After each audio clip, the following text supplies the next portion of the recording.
धक्का देणारे बेहतरीन मानसशास्त्रीय तथ्य. 1. जर एखादा माणूस तुमची कॉपी करू लागला तर 90% शक्यता असते की तो तुमच्याकडे आकर्षित झाला आहे. 2.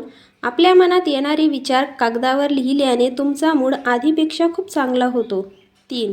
जर एखादा माणूस तुमच्यासमोर हलक्या आवाजात आणि खूप जलद बोलत असेल तर याचा अर्थ तो तुमच्यापासून एखादे रहस्य लपवत आहे. 4. तुमचे आनंदी राहणे आणि चांगले जीवन जगणे तुमच्या शत्रूंना खूप त्रासदायक ठरू शकते. 5.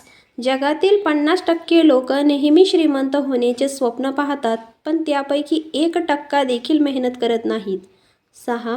मानसशास्त्र सांगते की एखाद्याकडून सल्ला मागणे हा त्याला तुमच्याशी जोडून घेण्याचा आणि आकर्षित करण्याचा सर्वोत्तम मार्ग आहे. 7. ज्यांचे मित्र खूप कमी असतात ते इतरांपेक्षा जास्त बुद्धिमान असतात आणि त्यांची विचारसरणीही वेगळी असते. अशाच नवनवीन व्हिडिओज ऐकण्यासाठी पेजला फॉलो करा, व्हिडिओला लाईक शेअर करा. धन्यवाद.